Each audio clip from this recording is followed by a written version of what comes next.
बिस्मिल्लाहिर्रहमानिर्रहीम। शुरू करता हूँ अल्लाह के नाम से जो अत्यंत कृपाशील तथा दयावान है। हे लोगों, जो ईमान लाए हो, मेरे शत्रुओं तथा अपने शत्रुओं को मित्र न बनाओ। तुम संदेश भेजते हो उनकी ओर मैत्री का, जबकि उन्होंने कुफ्र किया उसका जो तुम्हारे पास सत्य आया है।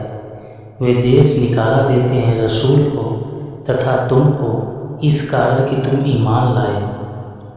अल्लाह अपने पालनहार पर यदि तुम निकले हो जिहाद के लिए मेरी राह में और मेरी प्रसन्नता की खोज के लिए, तो गुप्त रूप से उन्हें मैत्री का संदेश भेजते हो, जबकि मैं भली भांति जानता हूँ उसे जो तुम छुपाते हो और जो खुलकर करते हो। तथा जो करेगा ऐसा तो निश्चय वो कुफत हो गया सीधी राह से। इसका अर्थ ये है कि मक्का वासियों ने जब हुदैबिया की संधि का उल्लंघन किया तो नबी सल्लल्लाहु अलैहि वसल्लम ने मक्का पर आक्रमण करने के लिए गुप्त रूप से मुसलमानों को तैयारी का आदेश दे दिया। उसी बीच आपकी इस योजना से सूचित करने के लिए हातिब बिन अबी बल्ता ने एक पत्र एक नारी के माध्यम से मक्का वासियों को भेज दिया, जिसकी सूचना नबी सल्लल्लाहु अलैहि वसल्लम को वही द्वारा दे दी गई। आपने आदरणीय अली, मिकदाद तथा जबैर से कहा कि जाओ, रोजा खाक एक स्थान का नाम है जिसमें एक स्त्री मिलेगी जो मक्का जा रही होगी। उसी के पास एक पत्र है, वह ले आओ। यह लोग वह पत्र लाए। तब नबी सल्लल्लाहु अलैहि वसल्लम ने कहा, हे हातिब, यह क्या है? उन्होंने कहा, यह काम मैंने कुफ्र तथा अपने धर्म से फिर जाने के कारण नहीं किया है, बल्कि इसका कारण यह है कि अन्य मुहाजिरीन के मक्का में संबंधी हैं जो उनके परिवार तथा धनों की रक्षा करते हैं, पर मेरा वहाँ कोई संबंधी नहीं। इसलिए मैंने चाहा कि उन्हें सूचित कर दूँ ताकि वे मेरे आभारी रहें और मेरे समीपवर्तियों की रक्षा करें। आपने उनकी सच्चाइयों के कारण उन्हें कुछ नहीं कहा। फिर भी अल्लाह ने चेतावनी के रूप में आयतें उतारी ताकि भविष्य में कोई मुसलमान काफिरों से ऐसी मैत्री संबंध न रखे। और यदि बस में पा जाए तुम्हें जो तुम्हारे शत्रु बन जाए तथा तुम्हें अपने हाथों और जुबानों से दूर पहुँचाने लगे कि तुम फिर काफिर हो जाओ, तुम्हें लाभ नहीं देंगे तुम्हारे संबंधी और न तुम्हारे संतान। प्रलय के दिन वो अल्लाह अलगाव कर देगा तुम्हारे बीच, और अल्लाह जो कुछ तुम कर रहे हो उसे देख रहा है। और अल्लाह जो कुछ तुम कर रहे हो उसे देख रहा है।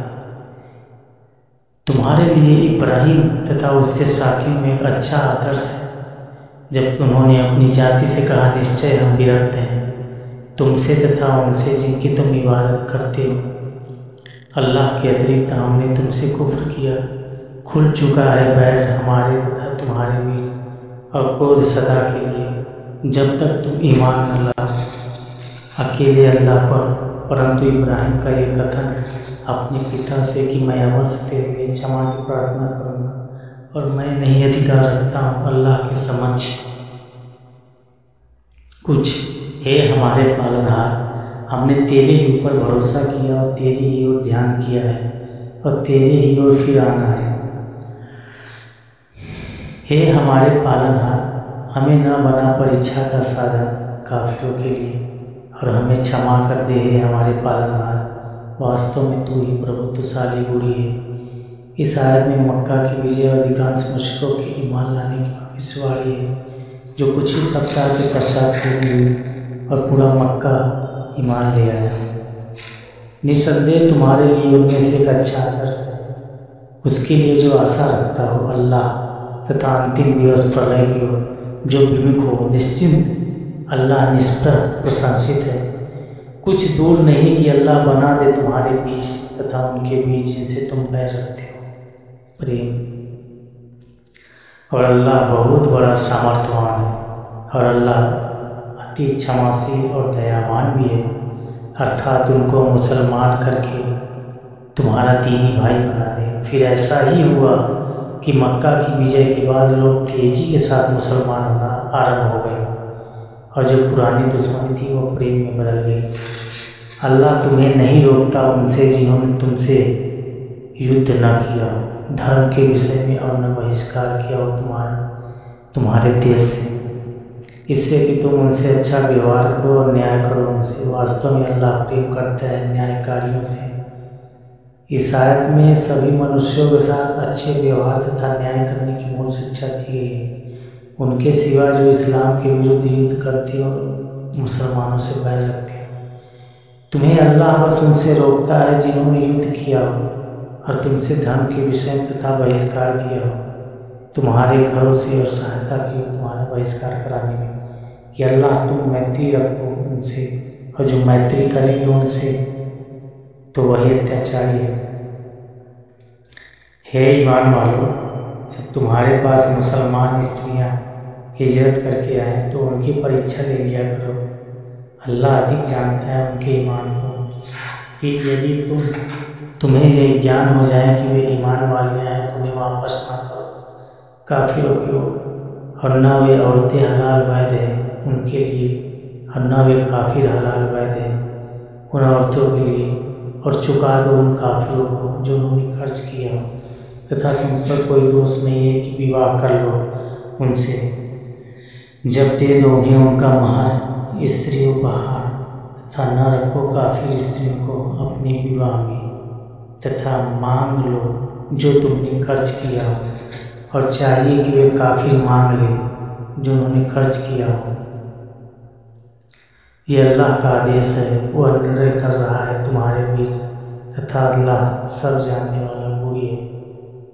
इस आयत में यह आदेश दिया जा रहा है कि जो स्त्री ईमान लाकर मदीना हिजरत करके आ जाए उसे काफिरों को वापस न करो। यदि वह काफिर की पत्नी रही तो उसके पति की जो स्त्री उपहार महर उसने दिया है उसे दे दो और उनसे विवाह कर लो, और अपने विवाह का महर भी उस स्त्री को दो। ऐसे ही जो काफिर स्त्री किसी मुसलमान के विवाह में हो, अब उसका विवाह उसके साथ अवैध है, इसलिए वह मक्का जाकर किसी काफिर से विवाह करे तो उसके पति से जो स्त्री उपहार तुमने उसे दिया है मांग लो। अर्थात अब मुसलमान स्त्री का विवाह काफिर के साथ तथा काफिर स्त्री का मुसलमान के साथ अवैध हराम कर दिया है।